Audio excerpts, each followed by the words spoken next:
Hey everybody, and welcome back to Big Meadow Mike's New Year Big Gear episode. This is part 2 of the New Year New Gear series that I've made.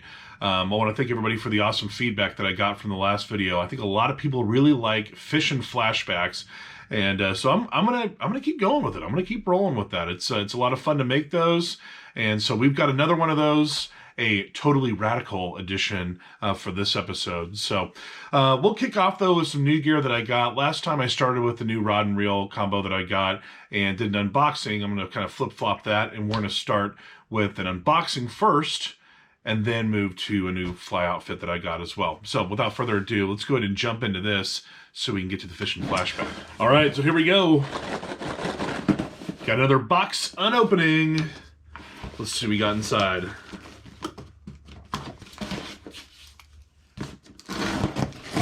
Everybody loves this. Okay, first we got the sticker, which means you paid too much money. Get this stuff out of the way. Okay. All right, now before we get into the big gear, about a few things for the winter time that I think, well, I don't think I just had to have them. So they're just things that I know will work, and I believe I'm going to do another video specifically about these items. And when you think about wintertime fishing, there's one bait that really comes to mind that really thrives, and that is the jerk bait, my friends. Look at that. So I got one from Bagley right here, and I apologize. I know that glare is pretty tough to see this, but it's got a really nice kind of bluish, almost kind of a teal type paint job to it. Obviously, you see that it's a shad color. But this one in particular is a 1 to 3 foot, so kind of a shallow diver, if you will. This is kind of the more top water of the jerk baits that I got. Let's see, I got 2 here from Yozuri, and I just absolutely love the paint on these. It's a little hard to see with the glare there. This is a pearl, and then this one is a shad color. But man, those look really good. I wish that I had a little better lighting in here where you could see that, but you know, if I make the video, you'll be able to see it in the daytime, so it'll be great. This one is a 3 to 5 foot diver, so kind of a mid-range, if you will. And then this one's going to be more of the deep diver. This is from Ima, and I showed you a few of these baits from Ima last time. The Roomba, this is their jerk bait, and I love the colors on that. That thing is super cool. This one dives down to 6 to 8 feet. So this is going to be your, I guess, deep diver as far as the jerkbait world goes. But I mean, look at the colors that come off of that. Absolutely incredible. And got one last one here too. So I'm just going to make a video. Hopefully I can get it done this weekend. There's a hot water spillway not too far away from me. And what I'll do is I'm going to throw each of them and see which one catches the most. But I think any one of these would be fantastic. Just a great option, especially for wintertime fishing. Now moving on to the big gear, if you will, and all of this is all top water, and I'm really excited to show you a few of these items, but we'll show some of the smaller ones first. These are all kind of the walking baits, if you will. Now with these, it's just like with the frogs. You really just need 2 different colors. You need the black belly, you need the white belly, okay? So this first one right here is by 13 Fishing. You can see it's got the black belly right there with the chartreuse head on there. I have another one of those too. This one's just a little bit larger, and you can just hear the knock on that. You know, it's a super loud, obnoxious bait. This is going to be perfect for striper fishing, and I'll be doing that here in the next few months. They're just going to go buck wild. They like that bone or white color. I think that's going to be a good one. I have another one from Ima, and this is just a little bit larger variation, or longer variation, I guess, if you will, from the other one that I just showed you there. And here's the ones that I would have never bought in a million years if they weren't on sale. I love frog fishing. It's one of my favorite things to do, but this is just like the weirdest damn thing. This is kind of a frog topwater wake bait. I don't even know, but it's the Freddy the Frog, okay? And I'm going to pull this up here so you can see that. Look at the paint job on that bad boy. I mean, the paint's absolutely beautiful on this. And so it's got all these little appendages and things that all kind of independently move. Really cool. So it's kind of got the hook over here on the ass end, and then you have the hook on the bottom, which is actually removable. So you don't even need to use that hook if you don't want to. You can just use this ass end hook and then put a trailer hook on it, and you just be fishing it kind of like a a typical frog. So I got it in this brown color, and then I got one in this green color, and I'm probably going to give this one to my dad, just because I like the brown color better. And his birthday's coming up, and I know I'm not spoiling the surprise because I guarantee he's not watching this. So that's cool. But even more cool than both of those is I got the Granddaddy, and that is a 7-inch. This thing is absolutely enormous. I mean, look at that. I mean, just absolutely crazy how big this thing is. And so the reason I got that is because I'm going to do a kind of a side-by-side comparison slash, which can catch more type video with this bad boy. The Whopper Plopper 190. Look at this thing. This thing is absolutely massive. I think it's typically made more for musky type fishing. But I mean, I'm going to go for largemouth bass. I mean, who's to say you can't catch big bass on something like this as well too?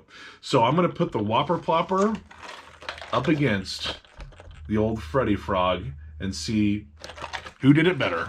They're both 7.5 inches long. So super comparable, different action. The Freddy Frog's obviously going to swim in the water and have kind of erratic reel type action. The Whopper Plopper is just going to do what a Whopper Plopper does. And just gonna, you reel it back in, the propeller just takes care of the rest. So I can't wait to try both of these out. I'm definitely gonna make a video of me attempting to catch fish with these. Now, I don't know if I can, but it'll be a lot of fun to try. So that's that for some of the new lures. Let's get into a new fly outfit that I got real quick. Okay, we're back with a new fly outfit that I've got. And if you remember from last week, I discussed my Redington butter stick, and that's primarily used for smaller fish, smaller bodies of water. It's got slow action. It is a completely different rod and reel setup than what I'm going to have here. This is my Redington Vice. This big green mean machine right here is a 9-foot 8-weight rod and has been compared to the Sage X. Now, if you guys know anything about the Sage X, it's a very nice rod. Lots of great ratings out there for it. This is more than 4.5 times less than that rod. It's a pretty relatively inexpensive setup. Now, what I'm going to use this for, this is going to be my BCC rod, my bass, catfish, and carp. And that's pretty much all I'm primarily going to use it for. I do have a reel, which I'm going to show you here in 1 second, where the spool can come off. And I'm going to take this down to Mexico when I go down there and try to do a little saltwater applications as well. But this would be a good rod for that. If you live down south, you could fish for redfish, or you could do kind of offshore type fishing with this. But it's a fast action rod, so bass fishermen would be used to a rod like this. A lot of heavy backbone on that, especially when you're fighting larger fish. So that's why I got this. And the price was right. Got it for $150. You can't beat that. I think they used to retail for around $200, but I got a hell of a deal on it. Comes with this really cool green carrying case. And then to couple that, I've got a Redington reel. And what I picked was the Redington Behemoth. This thing is a tank. Okay, I got the orange color there. I apologize. I know the color's a little bit off with the lighting here, but this has the best drag system in its class. I mean, this thing will, you got a fish pulling on this, it's like, ugh. I mean, this drag system is absolutely insane and will be perfect for, I mean, it's kind of hard to even bring that. I mean, what, twist this a little bit more? I mean, it's not moving. You don't need that much drag. I like to have a little bit of drag. You want the fish to fight a little bit. You don't want it to snap off, especially if it's something too big. But this is an incredible drag system on this. And like I said before, what's really cool about these, so I can have my freshwater line on this, and then if I'm done with the freshwater application, and let's say we're going to go to the beach, boom, take that off, put a different spool on, and then boom, you're ready to rock and roll, and you can have your saltwater application as well too. So you don't need an extra rod, or even reel at that. You just need an extra spool. So I got the other spool on the way. But that's the new big combo that I got for 2021. So it'll be a lot of fun. I can't wait to get that on the water and try it. So we're on to everybody's favorite, Fishin Flashback.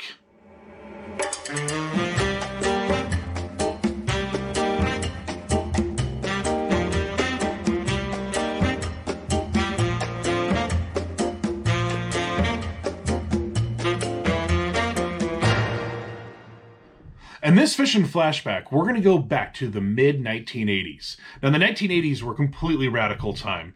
You had some of the best music of all time, bands like Van Halen, Motley Crue, Duran Duran, Hall & Oates, Poison, just to name a few. I know that was a random list, but that's everything.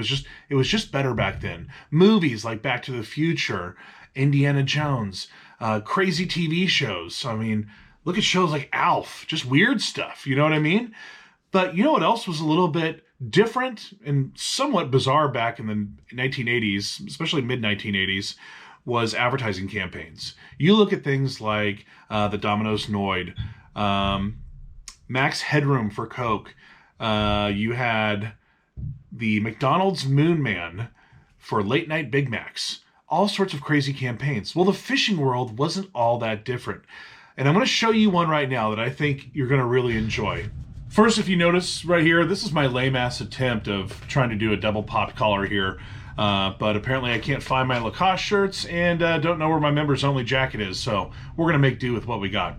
So let's go ahead and get started with what we have here from a company called The Producers. And if you see, this is quintessential 1980s right here. I mean, look at the characters on this. This totally fits in with the times. I'm just going to go through a few of these baits and just kind of show you some of the different characters that we have here.